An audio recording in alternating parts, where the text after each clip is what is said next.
Serial मंगल लक्ष्मी में आया shocking twist वाला ड्रामा, जहां पूजा के दौरान हुआ खौफनाक हादसा, नारियल फोड़ते ही हुआ धमाका। जी हां, सीरियल मंगल लक्ष्मी में आने वाले एपिसोड में जबरदस्त ड्रामा देखने को मिलेगा।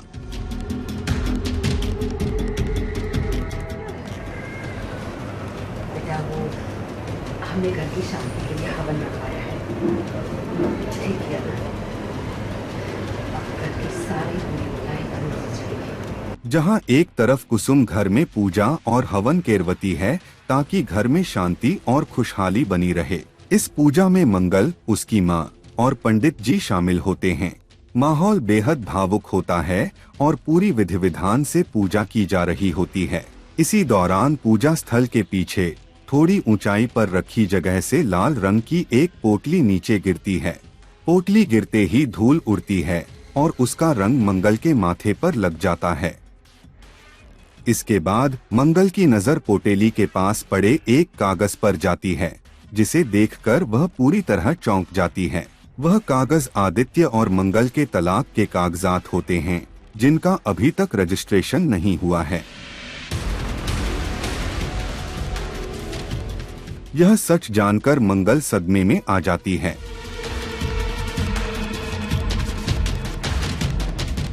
हमारे यहाँ हर शुभ काम करने से पहले भगवान जी का आशीर्वाद देते हैं ताकि काम में कोई विघ्न ना आए। I really like it. वहीं दूसरी ओर कहानी पहला स्वाद के ट्रैक में भी बड़ा ट्विस्ट आता है। पहला स्वाद पर कुछ इन्वेस्टर्स खाने का स्वाद चखने और निवेश करने के लिए पहुंचते हैं। इस मौके पर भगवान गणेश की मूर्ति रखकर पूजा और आरती की जाती है, जिसमें इन्वेस्टर्स भी शामिल होते हैं।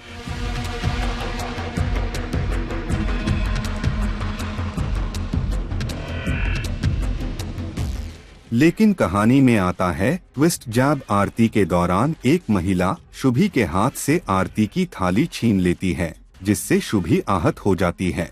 इसके बाद नारियल फोड़ने की रस्म आती है। मंगल पहले नारियल फोड़ने जाती है, लेकिन शुभी को उदास देखकर वह नारियल उसके हाथ में दे देती है।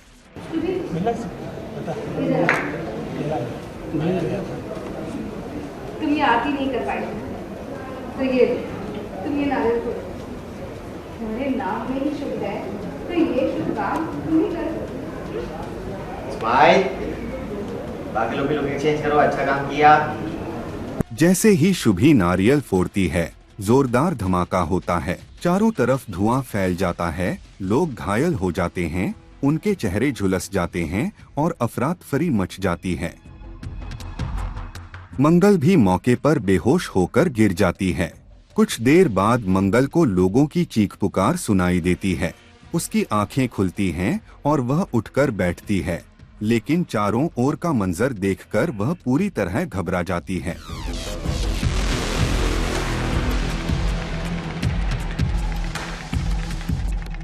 अब सवाल ये है, क्या ये धमाका हादसा था या किसी की साजिश?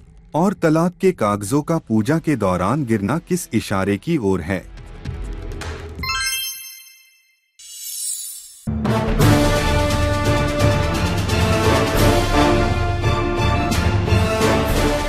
मेरी लक्ष्मी को एक रोज भी आई तो दुनिया के किसी भी कोने में छुपा तुझे ढूंढ निकालूंगा तो तेरी ऐसी हालत। सीरियल मंगल लक्ष्मी का सफर में आया ट्विस्ट, जहां जैसे ही जिया अपनी कार में बैठने जाती है, पीछे से करण अचानक उस पर बंदूक तान देता है।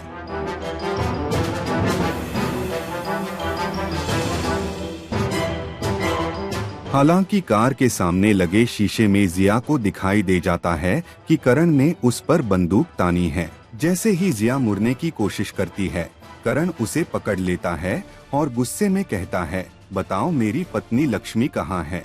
अगर सच नहीं बताया तो मैं तुम्हें छोड़ूंगा नहीं। लक्ष्मी, मैंने पूछा लक्ष्मी कहाँ है? करण जिया से बार बार पूछता है कि लक्ष्मी का अपहरण किसने किया है, क्या कार्तिक ने या फिर कृष्ण ने? अचानक खुद पर बंदूक तनी देख जिया चीखने लगती है, लेकिन वहाँ मौजूद लोग डर के मारे कोई जवाब नहीं देते। मुझे नहीं पता, मुझे नहीं पता। जल्दी बता वरना सारी की सारी। नहीं पता है, करण, प्लीज तो बोल, वरना सारी गोलियां तेरे दिमाग में खाली कर दूंगा।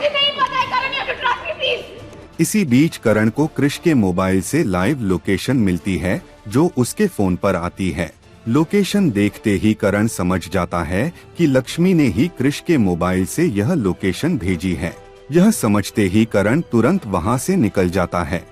अगर मेरी लक्ष्मी को एक खरोच भी आई ना, तो तू दुनिया के किसी भी कोने में छुप जा, तुझे ढूंढ निकालूंगा और तेरी ऐसी हालत वो भी कर दूंगा। Get that? Get lost. करण के जाते ही जिया वहीं खड़ी रह जाती है और सोचने लगती है कि अब उसका राज खुलने वाला है।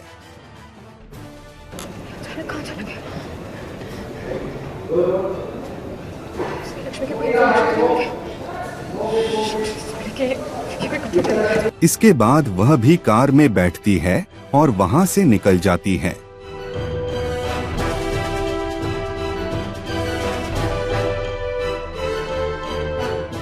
मेरी लक्ष्मी को एक खरोच भी आई ना, तो दुनिया के किसी भी कोने में छुप जा, तुझे ढूंढ निकालूंगा और तेरी ऐसी हालत। मैंने पूछा लक्ष्मी कहाँ है? मुझे नहीं पता जल्दी बता, वरना सारी की सारी। तो बोल, वरना सारी गोलियां तेरे दिमाग में खाली कर दूंगा। मेरी लक्ष्मी को एक खरोच भी आई ना, तो तू दुनिया के किसी भी कोने में छुप जा, तुझे ढूंढ निकालूंगा और तेरी ऐसी हालत वो भी कर दूंगा। Get that? Get lost.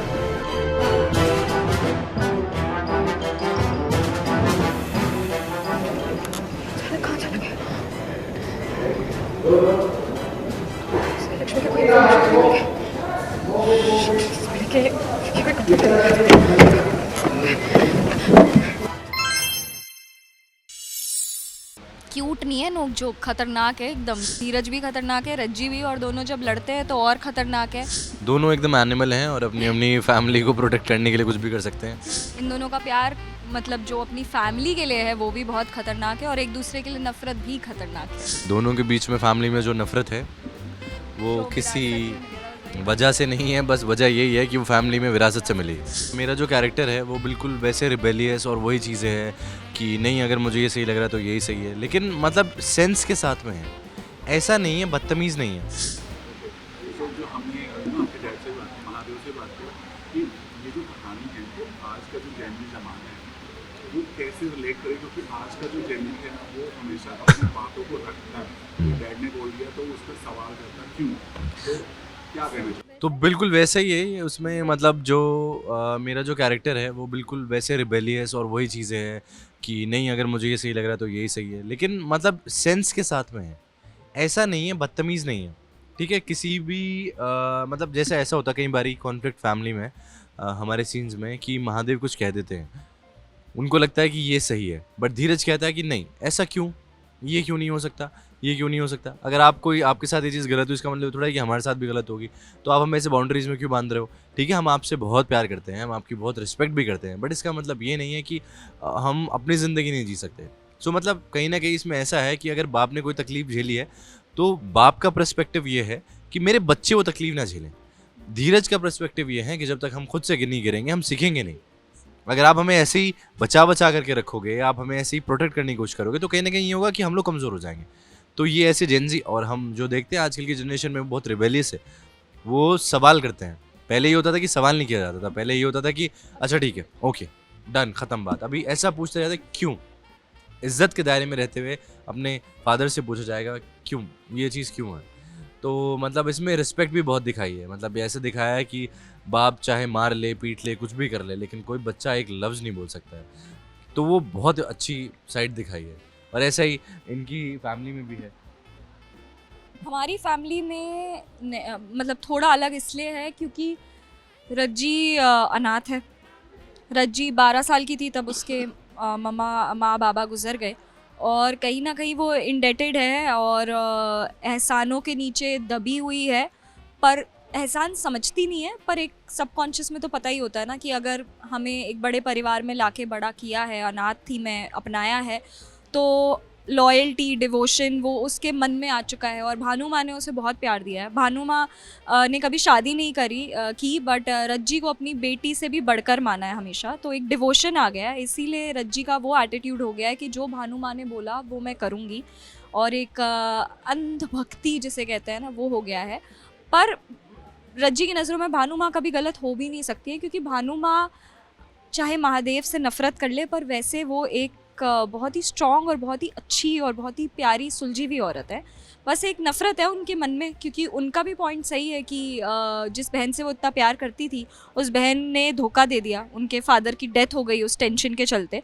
तो भानु माँ के भी अपने रीजंस हैं, और यूजुअली लाइफ में यही होता है, किसी से भी प्यार या नफ़रत करने के हमारे अपने अपने रीजंस होते हैं। फिर आगे जाके ये कैसे साथ आएंगे परिवार, या दुश्मनी बढ़ेगी या साथ आएंगे, वो सभी इंटरेस्टिंग होने वाला है।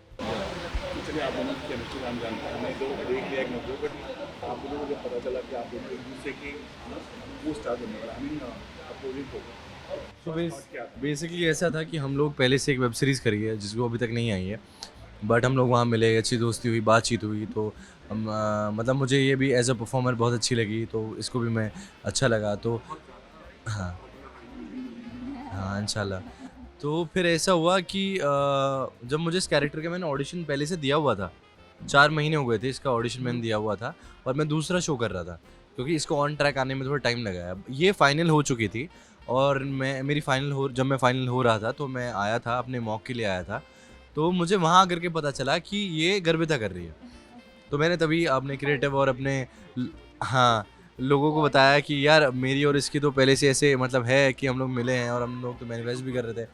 हाँ, तो वही बात हुई, तो उन्होंने बोला अच्छा। मैंने कहा हाँ हम लोग जानते हैं एक दूसरे को। तो फिर मुझे मानसी मैम भी वहाँ पे मिली, तो आई वाज वेरी हैप्पी। फिर मैंने इसको मैसेज किया, मैंने कहा गर्भिता यू नो व्हाट कि तू ये शो कर रही है। हाँ, आई कॉल्ड हर कि तू ये शो कर रही है। शी सेड हाँ मैं ये शो कर रही हूँ। तो मैंने बोला देख मैं इसके मॉक के लिए आया था।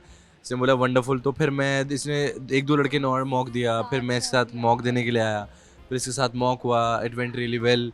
तो चीज़ें अलाइन हो गई and we are here and we are very grateful that we are working together. I am very happy about this.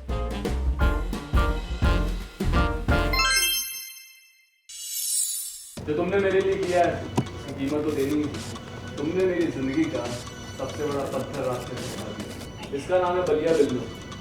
ये यूपी बिहार के बॉर्डर के गाँव में हज़ारों लोगों को ज़बरदस्ती नशेड़ी बनाता है, जो उन्हें ड्रग का लालच देकर अपनी ही ड्रग फैक्ट्री में काम करवाता है।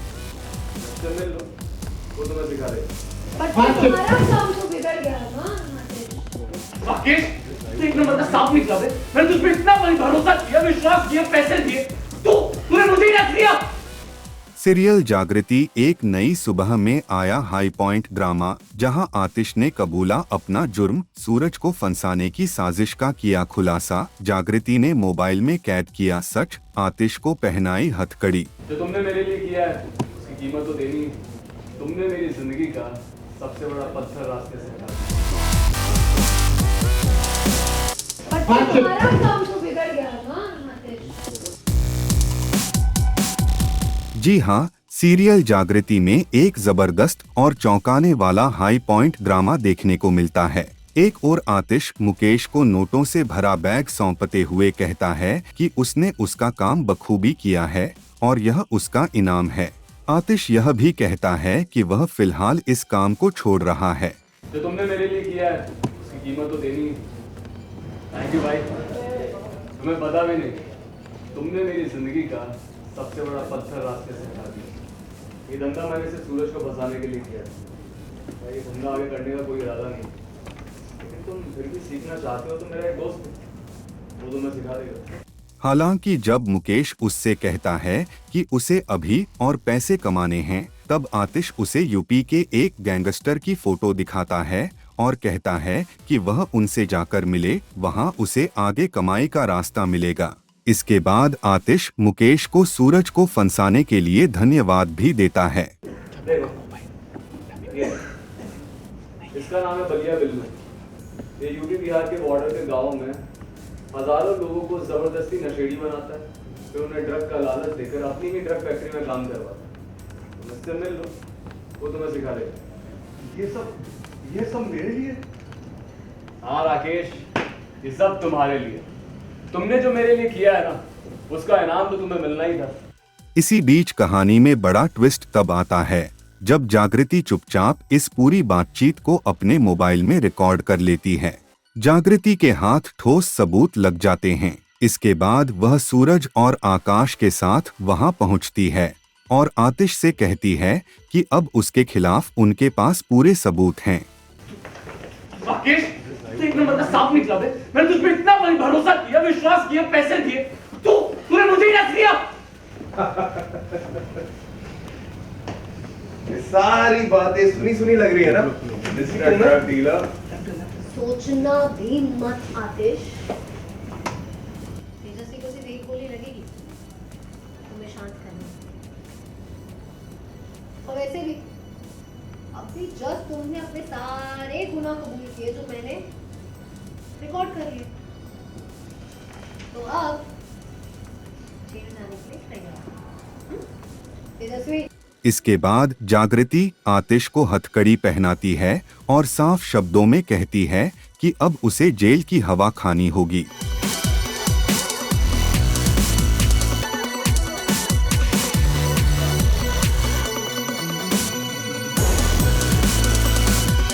लेकिन कहानी यहीं खत्म नहीं होती।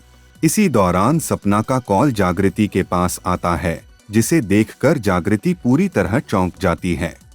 क्या